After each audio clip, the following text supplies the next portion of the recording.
নমস্কার, আমি দীপালি বিশ্বাস কাজ করছি এসবিসি প্রকল্পে জেলা সমন্বয়কারী হিসাবে সাতক্ষীরাতে। আজ আমি আপনাদের দেখাতে চলছি সাতক্ষীরা জেলার ঐতিহাসিক যশোরেশ্বরী কালী মন্দির। এটি সাতক্ষীরা শ্যামনগর উপজেলার ঈশ্বরীপুর গ্রামে অবস্থিত।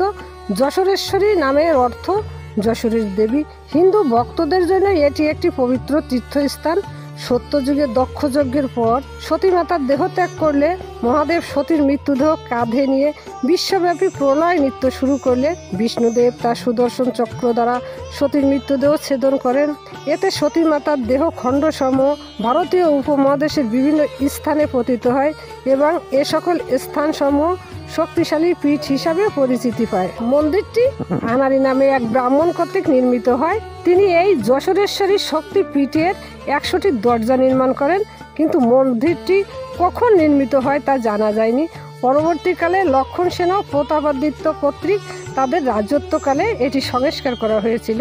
কথায় আছে যে মহারাজা প্রতাপাদিত্যের সেনাপতি এখানকার জঙ্গল কেটে একটি অলৌকিক আলোর রেখা বের হয়ে মানুষের হাতে তালুর আকারের একটি পাথরখণ্ডের উপর পড়তে দেখেন।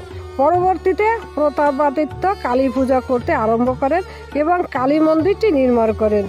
যশোরেশ্বরী কালী দর্শনের নাম করে সেনাপতি মানসিংহ প্রতাপাদিত্যের দুর্গের নকশা নিয়ে যান। পরে আক্রমণ করে মোগলরা সেটি জয়লাভ করেন। কালী বিগ্রহের সঙ্গে প্রতাপাদিত্যের এবং তার সেনাপতি ও পরামর্শদাতা শঙ্কর চট্টোপাধ্যায়কে বন্দী করেন মানসিংহ, জমিদার বাড়ির মধ্যে রাখেন। তৎকালীন জমিদার বাবু মায়ের নামে প্রায় 200 বিঘা জমি দান করেছিলেন। এটাই ছিল ঐতিহাসিক সেবা মন্দিরের ইতিহাস। ধন্যবাদ সবাইকে।